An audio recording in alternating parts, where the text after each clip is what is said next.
8,000 ரூபாய்க்கு நீங்க போய் கடையில பொருள் வாங்கிக்கிங்கன்றார். ஆட்சிக்கு வந்த முன்னால ஏப்பா கூப்பன் கொடுக்குறீங்க, கடையில போனா பொருள் கொடுக்குறாங்க, நீ வாங்கி போய் வீட்டுல கொடுக்கணும், அதான நியாயம். இந்த 1000 2000 மாத்துகிற போது யாருக்கு கொடுக்குறேன்னு அவர் புத்திசாலித்தனமா சொல்லல.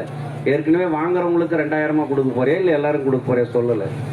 அதே போல டோக்கன் கொடுத்துட்டு நீங்க என்னன்னா பொருள் வாங்கிக்கிங்கன்றார். சரி, பிரிட்ஜ் அண்ணன் எடப்பாடியார் கொடுக்குறேன்னு சொல்லி இருக்கிறார். ஒரு பிரிட்ஜினுடைய விலை என்ன? 15,000 20,000 ரூபாய் வரைக்கும் இருக்கு. நல்ல கம்பெனி இது வாங்கணும்னா 20,000, ஒரு சுமாரான கம்பெனின்னா 15,000-16,000 ரூபாய் ஆகும். ஆக நீங்க கொடுத்துருக்கிற கூப்பன் 8,000 எப்படி இங்க இருக்கிற திமுக கடையில் கொண்டு வந்து கொடுக்கும்போது அவர் ஒரு 2,000-3,000 கமிஷன் வச்சிருவாரு. அதுல அதை கடைக்காரன் நீங்க வாங்குற பொருள் மேல விலையில ஏற்றி சொல்லி தான் அதை வசூல் பண்ணணும். ஆக நீங்க ஒரு 10,000 ரூபாய் முதல் போடாம எந்த பொருளும் வாங்க முடியாது. ஒண்ணு 10,000 நீ முதலீடு பண்ணணும், இல்ல கடன் வாங்கணும். ஆக இந்த கடனை வாங்கி நீ முடிக்கிற பொழுது இந்த 5,000 to 6,000 வட்டியா போயிடும். இதுலயும் பாரு, ஸ்டாலின் எவ்வளவு புத்திசாலித்தனமா ஏமாத்துறாரு.